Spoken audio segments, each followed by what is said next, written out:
Hello and welcome to the History, Health and Wellbeing channel. My name's Paul, your host.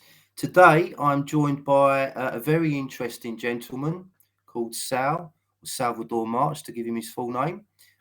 Sal, please give us a brief biography of yourself, who you are, how did you get to where you are today, and what you can offer people.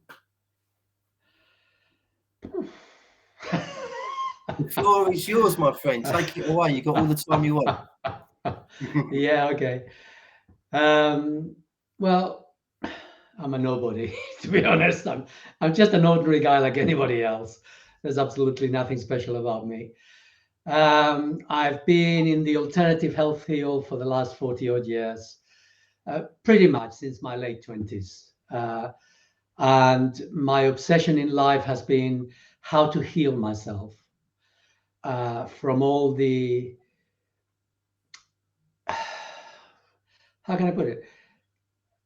Pain and suffering sounds a little bit like it's I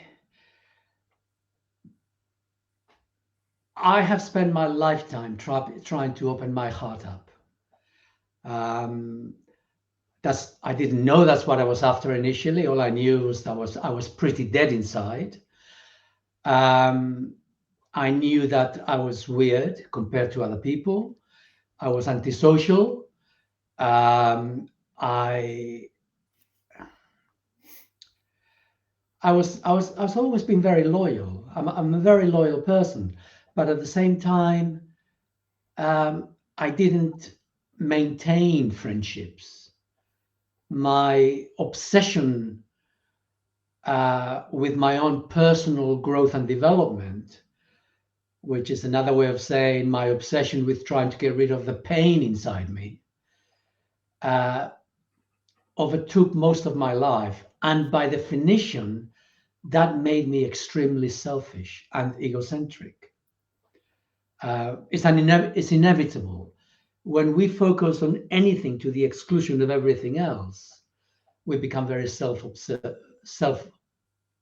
obsessed in our demeanor, and that was certainly true for me. Um, Terrible childhood. Who hasn't these days? Um, and my path through life has always been about learning more and more and more about how to heal myself, because although most disturbances in people originate at an emotional and psychological level, at some point it becomes physical, and then physical problems begin to arise. And the way that we are in the world, our narrowness of perception, we generate our own reality. Um, Sounds a little bit highfalutin, perhaps, but we, in relation to other people, we do create our own reality. And I'm going to use this to jump to say that part of that reality that we create with ourselves keeps us sick, and we keep ourselves sick by eating the wrong foods. We wanted to talk about this the last time. So, and this actually made me extremely sick till I was began as a vegan, vegetarian for 20 odd years. By the time I reached 50, my tummy began to expand all of a sudden, very quickly. I was type 2 diabetic, out of the blue, maybe not. I'd always had a propensity towards putting weight on, and all manner of problems arose from that. They were there before, but now they were visible. And so my last challenge, having gone through studies to do with psychotherapy, to do with spiritual healing, to do with acupuncture, to do with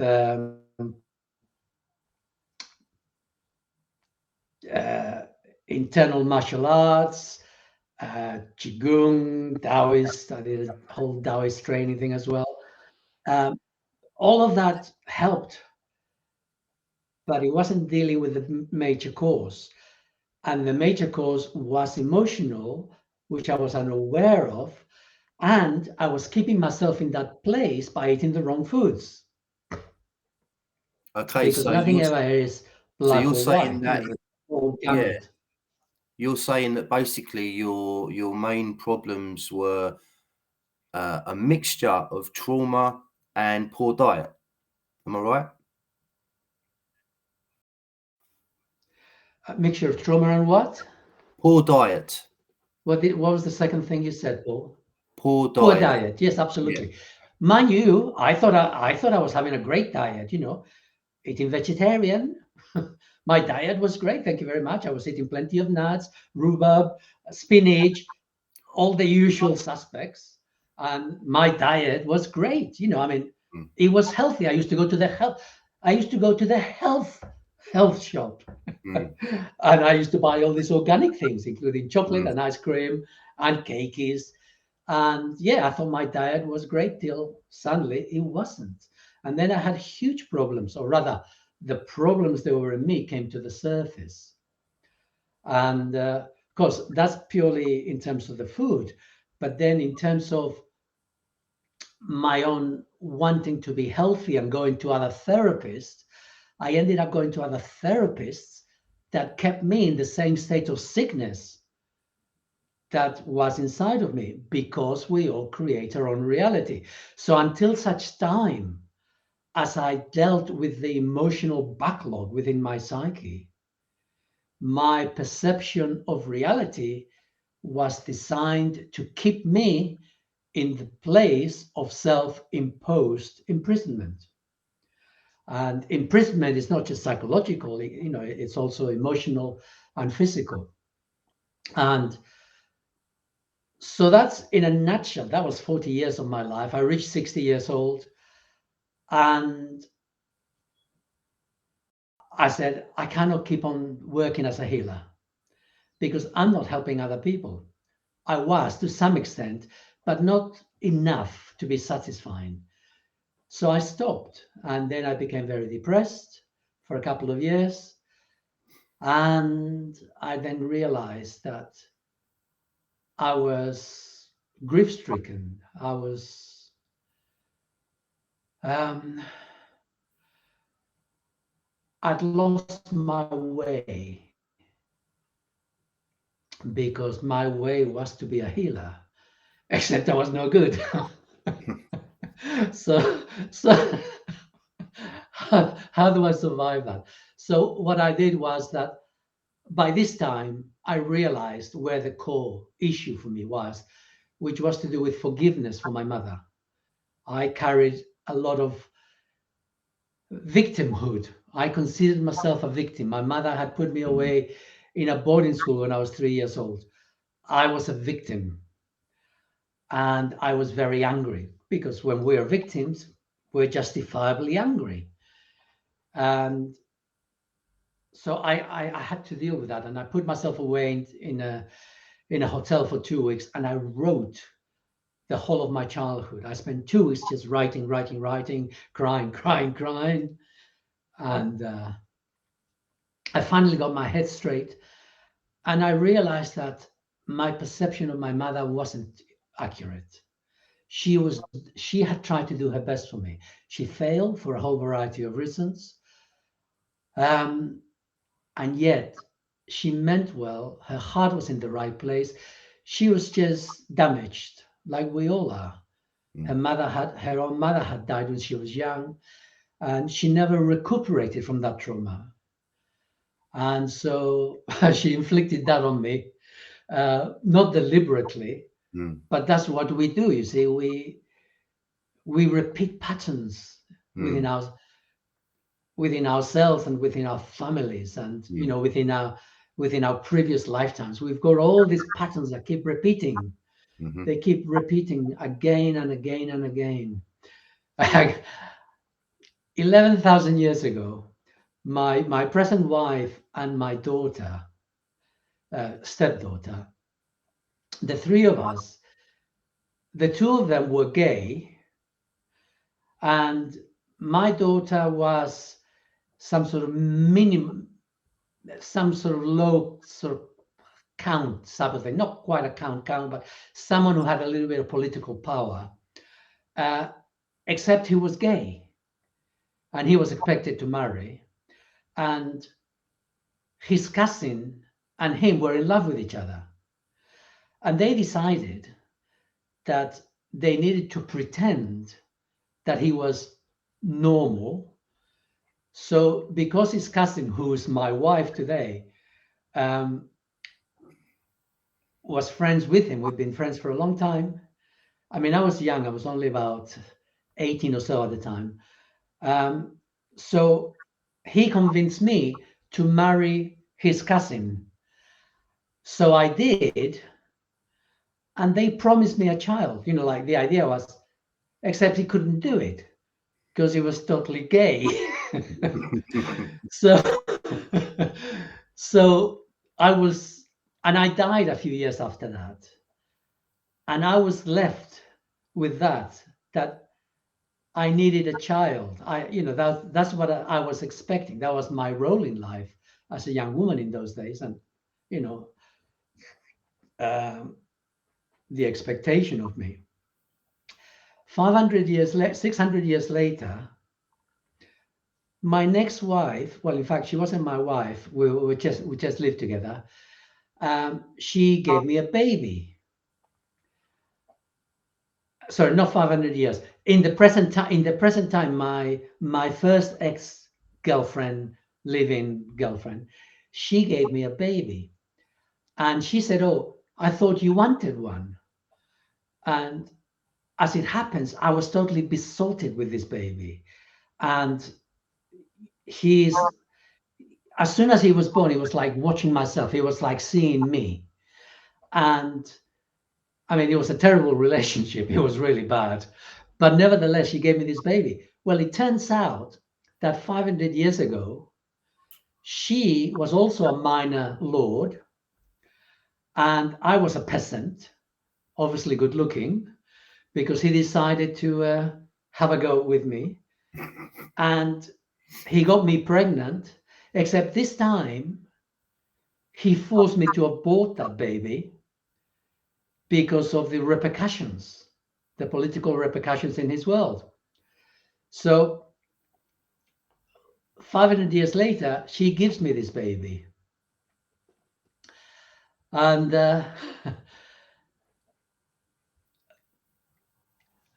today, I'm back with the first things of 5,000 years ago, 11,000 years ago.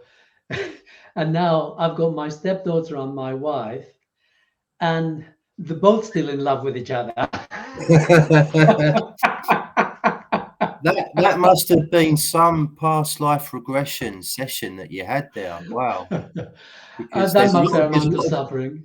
there's a lot of detail in there, and I recently had a past life regression, which is on this channel with Yeah. a therapist that trained under Dolores Cannon. And it was a very interesting experience. It took me back to the First World War. And almost immediately, when I was dropped into this regression, I had bullets whizzing around my head. I was ducking on the ground, my face in the mud, trying to stay alive. And it was interesting because it wasn't linear. It was like stages. I went from one thing to something else with no in between. It was jumping all the time, and it was. I would describe it as being very similar to a dream. And even now, today, I'm not so sure whether it was actually a past life or whether it was a dream. I still can't make my mind up. It felt very real. And for 2 or 3 days after the regression, I was still on edge because it was quite a traumatic past life experience that I Okay. had. So There's a whether I, problem with that. okay, Okay, there's a problem with what you're saying to me. And to understand that, to appreciate what I'm going to say, you got to realize that we're not who we think we are. So we are machines. we have a physical body, we have an emotional body, we have a mental body. Um, we are genetically um, imprinted with how to survive in the world. It's a genetic imprint. And that dictates how our system operates. And the system is divided into three separate sections. So we have the physical body, which can bypass the mind, it can bypass the emotions, it can just, in an emergency, it will act. But it will act because it's been primed by the emotional body, because the emotional body hormonal system is designed to alter our chemistry at a moment's notice so that we can do fight, flight, or reproduce. Okay, reproduction is a function of the second chakra and it's a function of the emotional system. It's a survival need. It's a need to survive at a genetic level. And then we've got the mind, which is a protective mechanism that is supposed to learn from the environment so that we can avoid pitfalls, so that we can survive. The problem with human beings is that our mind has become much more complex. And I may or may not go into that a little bit later. So, from the point of view of who we are not the machine. There is, within the machine, there is meant to be a fragment of soul. The problem with most people is this fragment of soul is not truly interactive because the machine is in charge. We are so lost in fear that we don't have an opportunity or very little opportunity to truly be in our hearts, which is the source of our soul fragment. And I say soul fragment because the soul is beyond time. Soul is a different dimension. Uh, Only we within the third dimension are subject to time because time is the movement of an object from A to B. It's that movement that creates time or the perception of time. Souls do not exist in such an environment.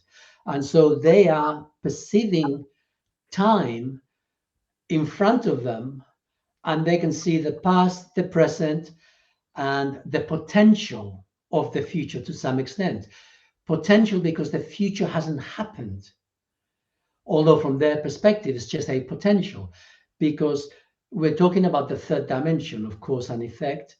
And, you know, if you play billiards, you whack with the cue, you hit the white ball, the ball shoots out, and if you're really, really good, you can predict some of the movements of those balls. Mm-hmm. But even so, there's still going to be a bit of chaos. You cannot predict all the balls to go in the right direction. It's too much. It's too much, yeah. So you can predict to some extent, and so that is the issue to do with time.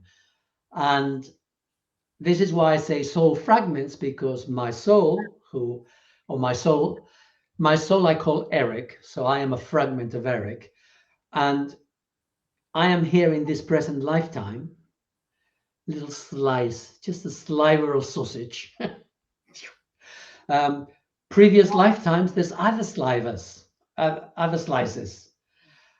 And from the point of view of my soul, Eric, all those past slices, they're fragments of Eric. So without going too deep, so when we talk about going back in time to a previous incarnation, we died, although it's all now, but from our perspective, we died, but we died in trauma. We died in confusion. We died without connecting with our soul fragment. So the soul fragment was so battered by the relationships within the world that they died. And when we come back onto this earth to present incarnation, We're born and we're already traumatized because we're bringing the trauma of the past life in our second chakra, because the connection with previous lifetimes is through the second chakra. That is what links us across time. And the problem with us, because of the mind, is that when we have trauma, it's trauma because we do not experience it to the full in our bodies. So you go to a counselor and they get you to experience some emotion. Well, unless that emotion is experienced within the body itself, it will re traumatize you. Mhm. So it doesn't matter whether it is this lifetime or a previous lifetime. If you are brought to an experience, an emotional experience in a previous lifetime, if you do not experience that emotion to the full within your system, you will re traumatize yourself. Yeah. Yeah, well, it did feel very real at the time. I mean, it was a very, like a And I'm very not saying vivid. it's not real. I'm not Mm. saying it's not real. I'm not saying your experience is not real. I'm saying that experiencing things in the past without resolution simply adds to the trauma. Well, as I understand it, I had a war regression. I was basically, I'm pretty certain that it was in the First World War that I was experiencing. I was in France and I was fighting and I was being shot at. Um, and the therapist at the end of the session said to me that war regressions, when you regress and you experience being in a war, it can often mean that in this lifetime, you've become estranged from your family, for example. And there is an element of truth to that. So I've become more distant with my own family over the last 3 years since we've had a so-called pandemic. So that's caused a lot of friction between me and my closest family. So perhaps there was something to be gained from the experience that I had in the regression. I don't know, but um, Okay. Let me give you the bottom line. The bottom line, the only purpose for past regression, the only purpose to relive a previous lifetime is to heal it, is to heal the soul fragment. If so, when I have gone to my previous lifetimes, the purpose and meaning of it has been to connect with that part of myself in the past, to connect with their sorrow, their suffering, whatever was going on for them, to open up my heart, to feel compassion for them, to be one with them, and to help that part of myself in the past to wake up to the fact that it is a soul fragment. So that when my soul fragment dies, although it's in the past, the present, the one, I am there with them. And because I am open in my heart, and at that moment, their heart opens up, and so they die consciously. That is the only way, that is the only purpose of, you know, if we could sort of experience the past willy-nilly, we would do so. hmm, We don't experience the past because we've got enough trauma in this lifetime to deal with. And so we need to deal with the trauma in this lifetime before we go looking in the past. So looking in the past is important, but everything in its own time. And to begin with, we need to clear the decks now. There's no point cleaning the shit in the other toilet when my toilet is dirty. hmm. So what's the best, most effective way of dealing with present life trauma? Is it different for each individual, or is there a specific method that works for most people, if not everyone? What would you say there? Okay. It's that is what you've just exemplified. There is the Western approach, where you can take a tablet and it'll fix you. Um, it's not like that. What holds us back as human beings is the mind, and it holds us back because, like I say, we're born traumatized to a greater or lesser extent. This is replicated in our life circumstances from childhood. Then it gets regurgitated as we grow up. And trauma, by definition, is pain. It can be physical, emotional, combination, mental. And what the mind does is that it shuts down our capacity to experience that pain, because the mind judges that if we were to experience that pain fully, it'd be too much for the system. So although we begin in small steps, people, this is what usually happens with children. They have an intense emotional experience and they stop breathing from their lower abdomen. And then before you know it, they're breathing from their chest rather than the lower abdomen. And this is how they begin to withhold trauma within their systems. And then other situations arise and we get older. But in the process, if you think of the human body as an electrical system with wiring, just like a house, with fuses, then the average human being has got a very fine wire fuse. Maybe if they're lucky, they can light a 5 amp lamp if they're lucky. Because if you have any more than that, if they have any more than that, they will blow a fuse. And they call that emotional reaction.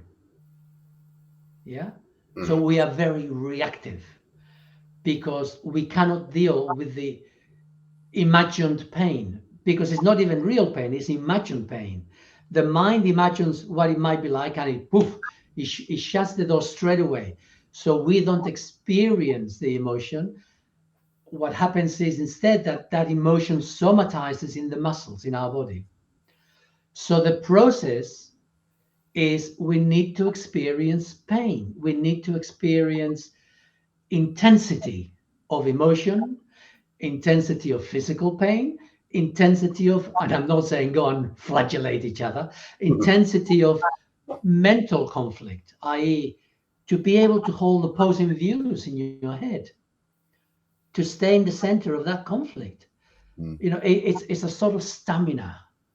And so the challenge for us as human beings to clear the decks is to go inwards and to experience that.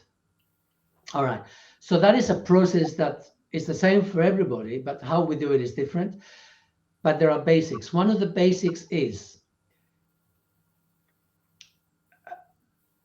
every time that you have an argument with someone, every time that somebody tells you off, every time that you go away and your head starts saying, I would have said so and so, and it keeps regurgitating and regurgitating and regurgitating.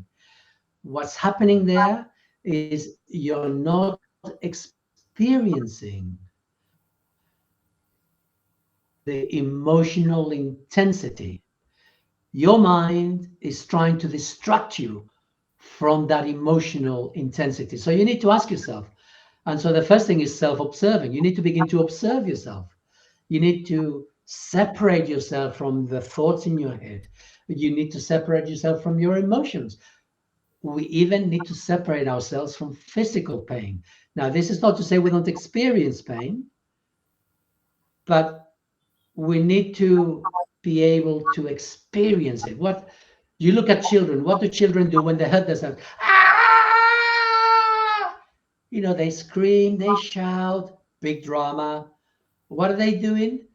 They're moving their mind away from their physical body so they don't experience the pain.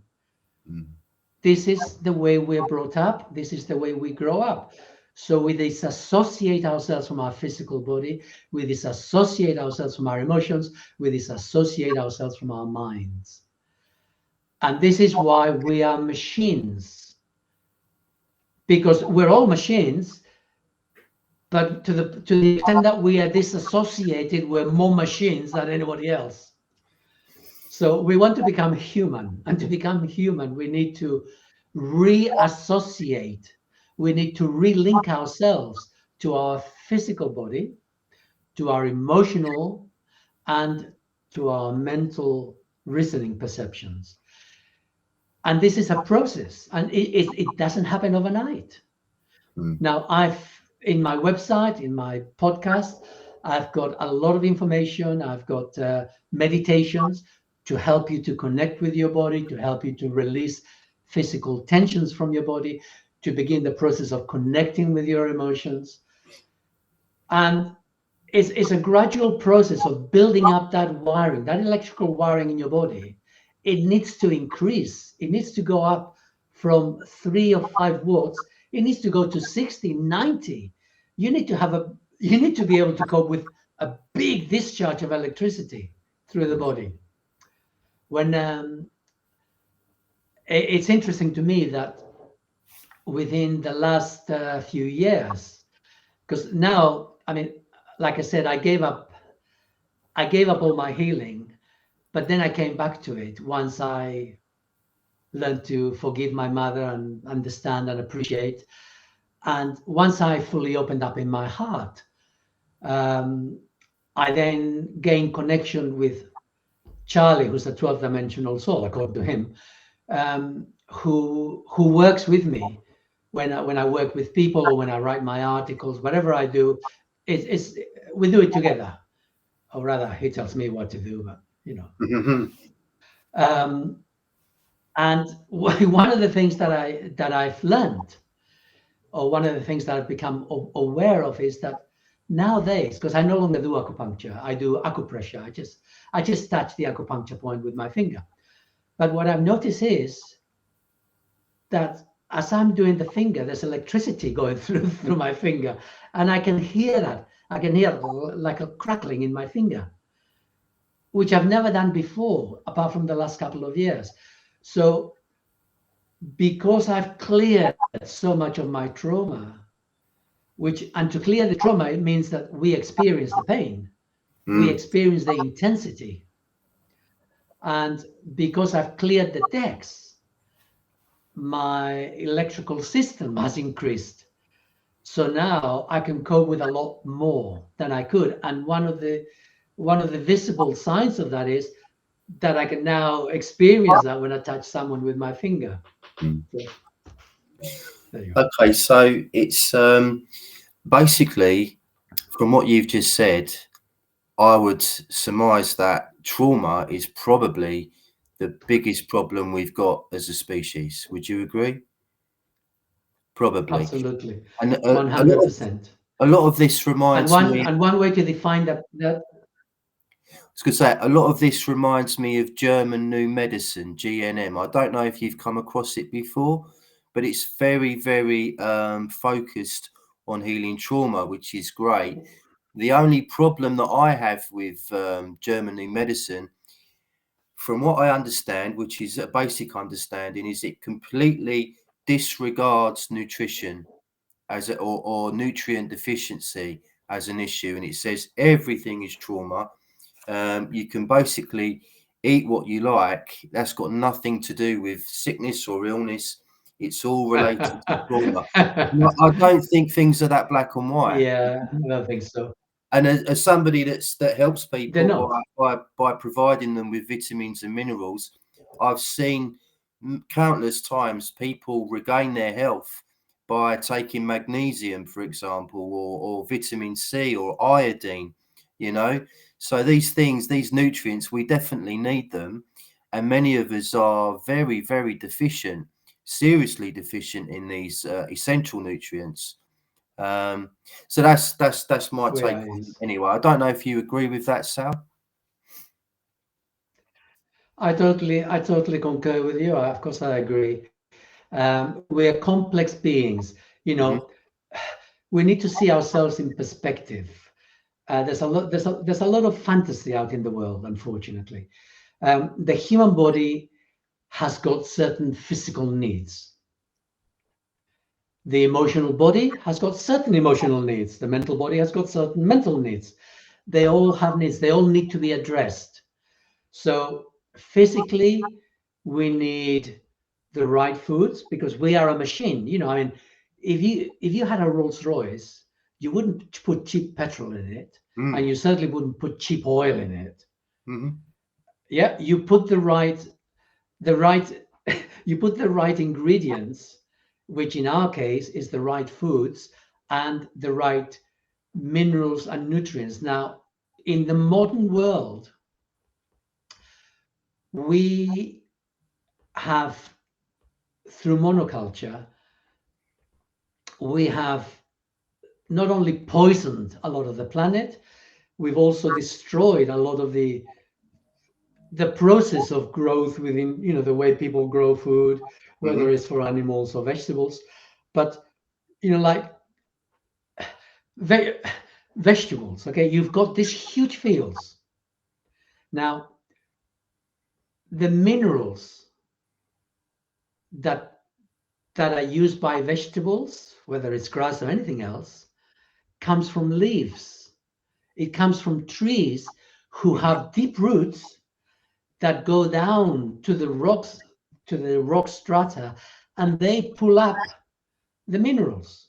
Mm-hmm. Now you've got mycelium fungus underneath the soil, and they carry those minerals, up to a mile away or more, for all I know. And so anything that's growing on the surface feeds of that by the mycelium. Mm-hmm. Well, modern farming techniques totally destroys that system. So the ground is denuded of essential.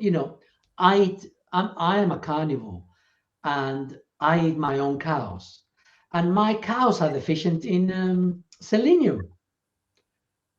Most of 5 is deficient in selenium. So I need to supplement with selenium because I don't get it from my cows. Just to mention one item. Mm-hmm. Now, my wife, on the other hand, the place where we live, we've got a very large walled garden, and it used to belong to a vet about 50, 80 years ago. And he used to bury all the dead animals in there, in the enclosed garden. So she hasn't been short of selenium because there's loads of selenium in the ground from the bones of animals from 50 years ago. But today, Yeah, it's crazy. I so totally agree. so The yes, so we need. Yeah, so you mentioned we've got modern industrialized farming that has monoculture mega fields. It's the very opposite of how it should be, the opposite of nature. Um, and our soils have definitely gone down or have decreased in the nutrient levels, the mineral levels over the last 70 or 80 years, quite dramatically. And your average person on the street isn't really aware of this at all. And they think that they can go to Tesco's and buy vegetables from there, and they think they're being healthy, but they've been sprayed, they've been grown on Yeah. soil that's completely bereft of minerals. It's largely empty food, and now we have the government telling us to eat a plant-based diet. So it's very, very worrying times, really. I think, So Yeah. I'm eating about 70 to 80% carnivore. I still have an allotment. I still grow my own food. I'm very aware now of the oxalate issue in plants. So I've stopped growing spinach, which is the worst offender. I don't grow chard or rhubarb anymore because they're really the oxalate content in those foods is so high that then they're really not foods. They're not foods. They're not foods. And we've been lied to on that front as well, massively. So it would seem that the best foods and the most It's not. Is no. Hold on. I need to disagree here. We haven't been lied to as such. I don't think that they themselves know Because if you look at most politicians, apart from a few, most of them, and I don't mean just America, any country, they all develop a big belly. And the big belly is a sign that as a result of eating the wrong foods, i.e., vegetables, and the wrong oils, i.e., seed oils, that they've got what do you call it, in the liver, Fatty liver. what do you Syndrome. get, fatty liver disease. They got fatty liver disease, Mm-hmm. and then it begins to develop in the tummy, and that is a sure sign that they're on their way towards becoming type 2 diabetic. Type 2 diabetic, yeah. And that's everywhere. Mm-hmm. And that is the result of eating carbohydrate diets. Mm. You know, Yeah, I don't know. I mean, I think at the moment it looks to me like having a big belly is a prerequisite to become a health minister in the government, because you look at the health ministers these days, they're huge people. They're these huge people, and don't, they're trying to dictate to us how to be healthy, and you think, what? Sure, I'm not being rude. under Rude. smokers, cigars. Yeah, yeah, exactly. Yeah, you know who I'm talking about Yeah, by the sounds of it. So yeah. yeah, it's a crazy We've world. had that in the past. Yeah.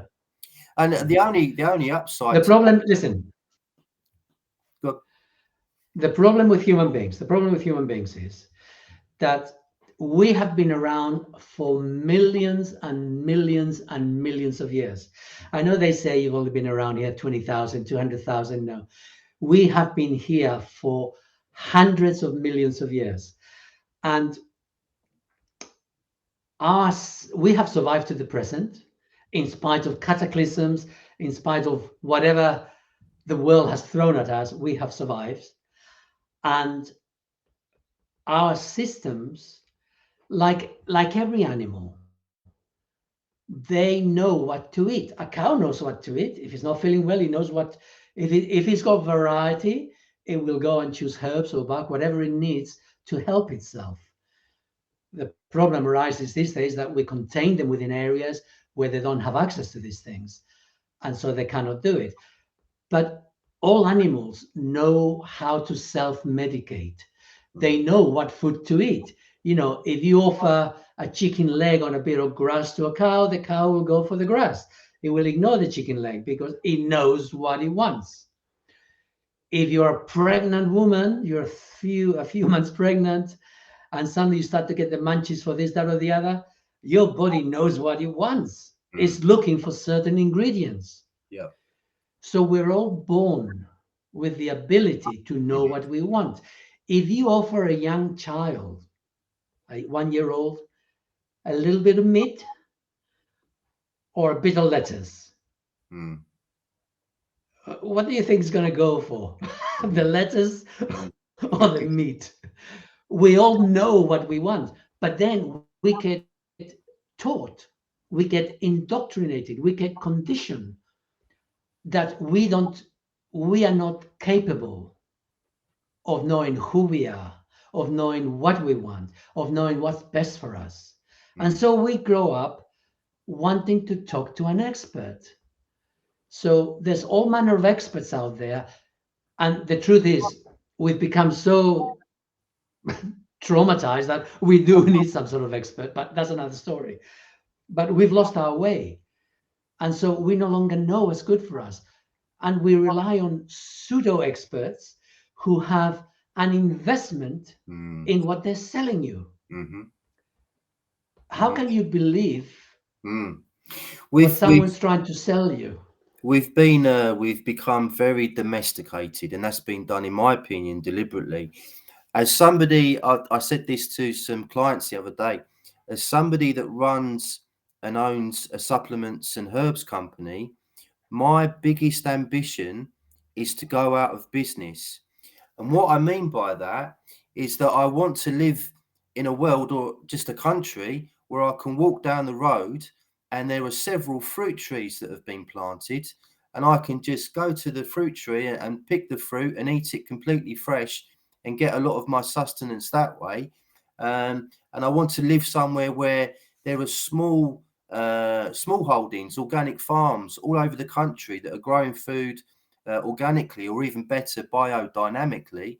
And we're getting loads of nutrition that way. And eventually, somebody like me would go out of business if that was the case. And I would welcome that. I'll go away and do something else, no problem. That doesn't bother me at all. But That will while never we're happen. well, probably not. No, not in my lifetime anyway. So I sell. This is not an advert. I just thought I'd mention it. Oh, but I it just is. Go then. Go for it. So I'm only selling what I consider to be the essential nutrients, the vitamin D, the vitamin C, the vitamin K2. Magnesium is massive for people. Magnesium is one of the key minerals that is missing from the soil now. It's not in the soil anymore. And that's why there's so much heart disease and strokes and all these horrible things. Is because there's no magnesium in the soil. So I'm not selling you won't find 500 different products on my website. You'll find about 40, maybe 40 or 50. But I focus on the core essential nutrients, because if people take those, they'll find that they're pretty much bulletproof as far as sickness is concerned. It's not that difficult to achieve. It's not the best way of achieving it. The best way of achieving it would be to be able to find food that nourishes us, but it's not possible. I mean, eating largely carnivore is a very wise thing to do, I think. Now that's what I'm focusing on. So I'm eating meat, fish, eggs, raw dairy, primarily. But how do you get enough magnesium by eating carnivore? Is that possible? I take three capsules a day. I Yeah. have for my morning breakfast, which is meat. I will add a magnesium citrate. I will add zinc citrate. I will add iodine. I will add. We mentioned it before. Selenium? The selenium.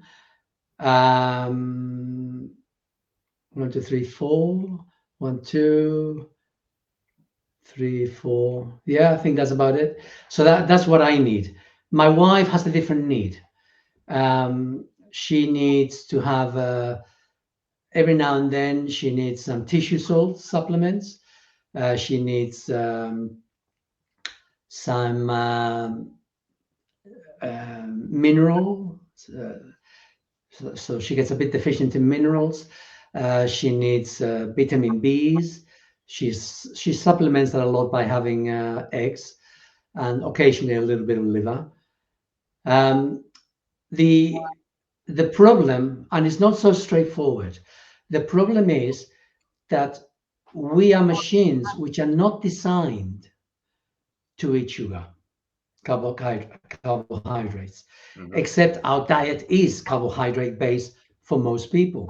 And people think that's the way they need to get their energy. No, the truth is people are addicted to carbohydrates. They need a fix every couple of hours. I'm not putting anybody down for this, but it's how it is. No, It is how it is. that's how I used to be many years ago. I would eat cereal and toast for breakfast. I might have a couple of biscuits before lunch. At lunch, I would have a sandwich. At dinner, I would have pasta. It's all carbohydrates, and it doesn't nourish you at all. It all turns to sugar. And as you say, you end up with. But it's worse than that. It's worse than that because it robs us of nutrients. Yeah. That whole process. So a person who is carbohydrate, vegetable geared, vegetarian for the sake of argument, they think that they're doing well because, I eat nuts and I eat this. But no, actually, those nuts are poisoning you because they got oils in them that go rancid straight away. And you buy them by the handful the whole year round. And then they eat vegetables, and these vegetables, they contain a lot of oxalic acid, a lot of lectins. Some people are amazing. They've got bulletproof digestive systems. But for the majority of people, the oxalic acid will in time damage the lining of the gut. You'll get leaky gut syndrome. The lectins will get through.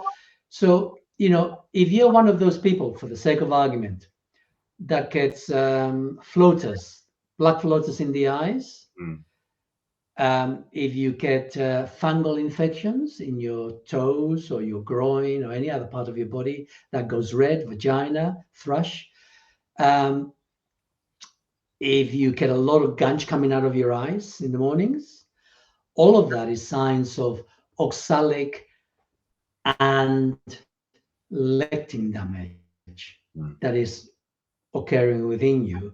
Now, I know people, for example, who, because they haven't, because they've eaten too many vegetables for too long, and not enough meat and not enough eggs, they become vitamin B12 deficient.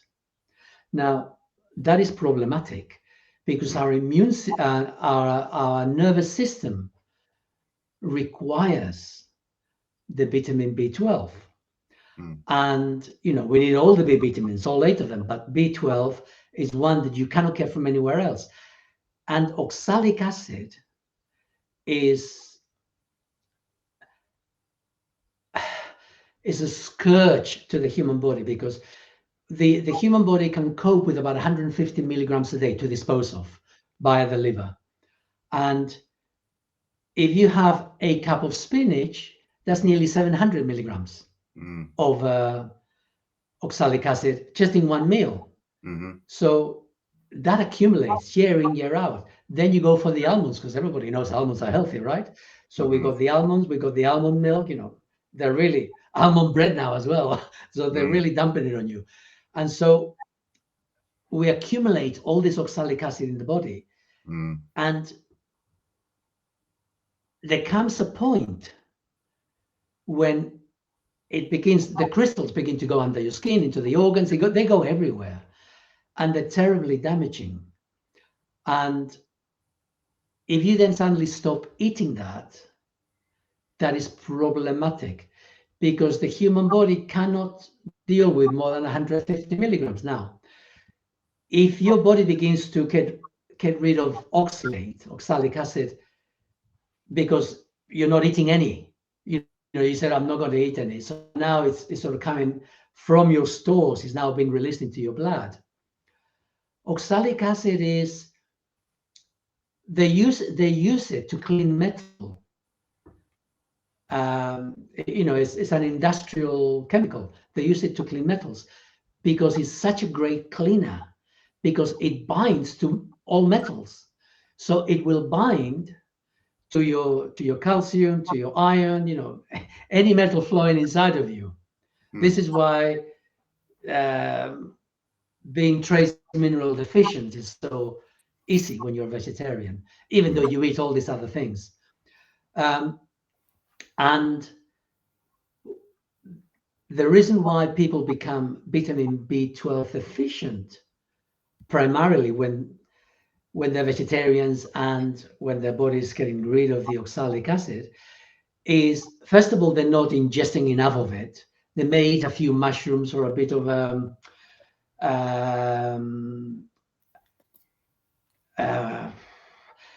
it's cabbage which has been mixed with salt. There's a word for that. And the bacteria is allowed to grow with it. Oh, Fermented sauerkraut. cabbage. Sauerkraut. So Yeah.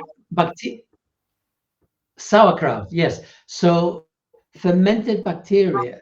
So vitamin B12 can be created by bacteria, but we don't create it. So anyway, so when we are disposing of oxalic acid, the liver tries to break the excess oxalic acid by using vitamin B12. But then if you don't have any, you become deficient. Mm. And after a few years, you're going to get a lot of pain Mm. in your nerves, Yep. a lot of nerves, amongst other things. So the human body is a finely tuned mechanism. It needs the right ingredients.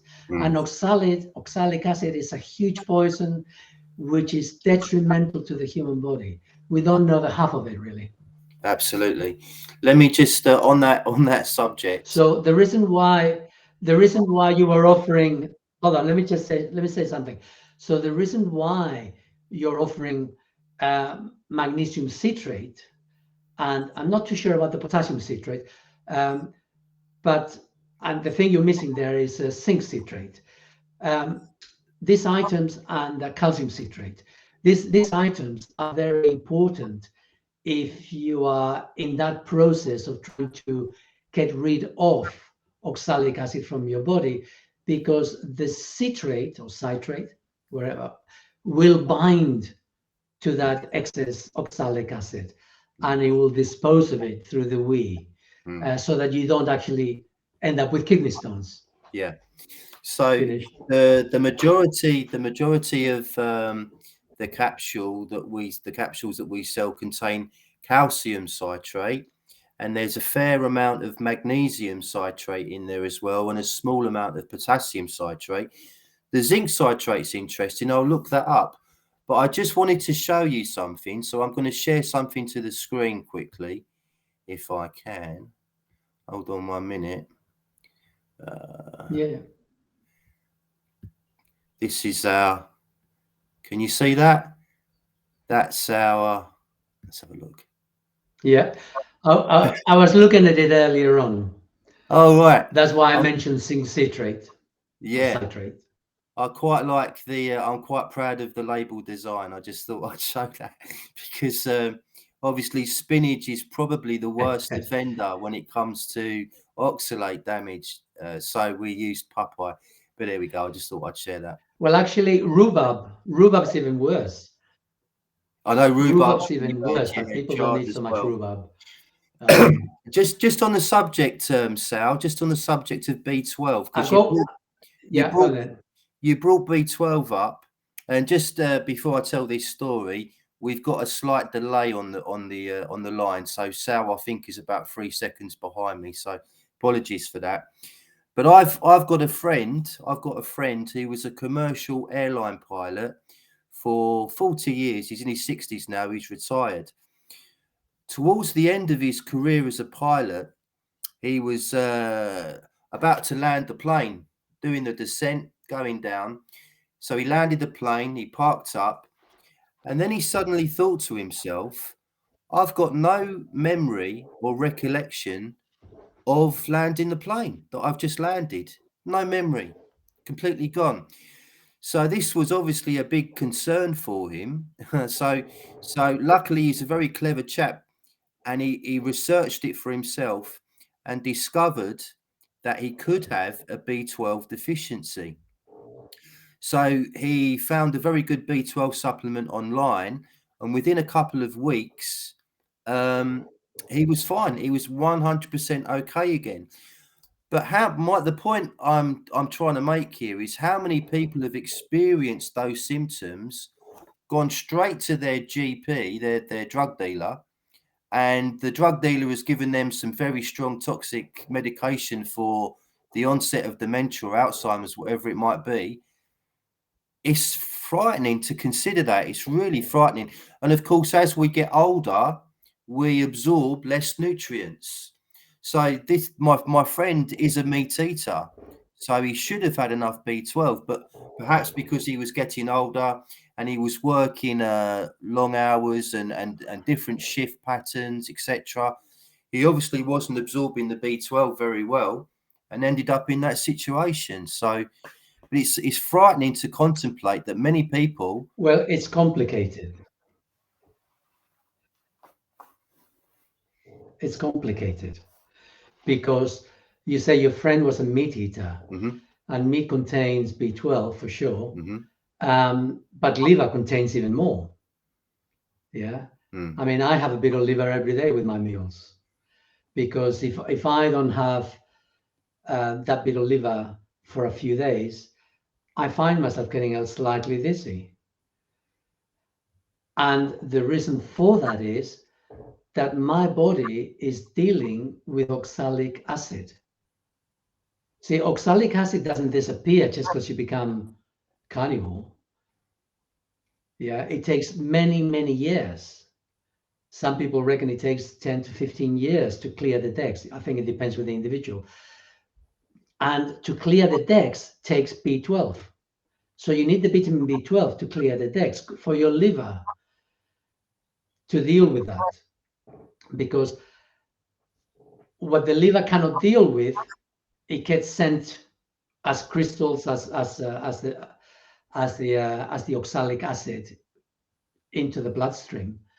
Not the crystals, but into the actual elemental, whatever you like to call it. And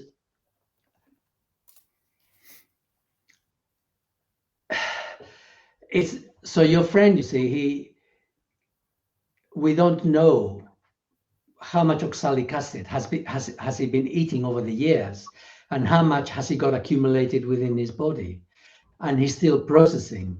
And so we actually do need to supplement. This is why we need to supplement, because we have damaged ourselves for so many years that our internal system is not working properly. And so, it's something we need to navigate. We need to be aware. We need to be gentle. I got clients who say, yes, can I stop taking supplements now? Because, I don't like taking tablets. And I said, no, you got to keep taking them. You got to, some of this stuff you're going to have to take for life. If you want to stay, you can survive without them. But if you want to run at optimum, you need to keep taking these things. Absolutely. Absolutely. So it depends on our previous diet, as well as, well as, like, even if you eat properly, like I consider myself eating properly, but I don't get enough from my environment. So I need to supplement because I'm dealing with a backlog. Yep, I agree 100% with that. I'll just, we've mentioned, and you've mentioned iodine and selenium today. And I just thought I'd let you know that for about at least 15 years now, I have had something called Raynaud's syndrome. Have you heard of Raynaud's syndrome? I've heard the name, yeah. Yeah, so basically, I'm not sure what it means at this moment in time, but I've heard the name. Basically, what it is, if I was to be outside on a very cold day, the tips of my fingers would turn blue, like the blood supply has been cut off. Okay, so what I did after a lot of research and thinking about this, I decided to up my iodine and selenium supplementation because they are very important for the thyroid, and the thyroid controls body temperature. So within a matter of days of doing this, the Raynaud's improved dramatically. So that's a really good validation for me that these things, these nutrients that we all need, really work, and they're so important.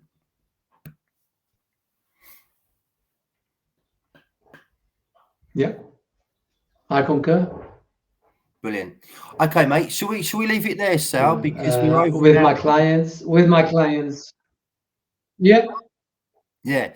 We've only really touched the surface on many of the subjects we've spoken about today. So I'd love to have you back on. You're a very interesting guy. So hopefully we'll speak very soon. I'm game. Anytime you're ready. Brilliant. Okay, thank you. Okay, thanks for watching, everyone. Please like, share, and subscribe. My pleasure. And we'll see you again. Cheers. Thank you. All right. Take care.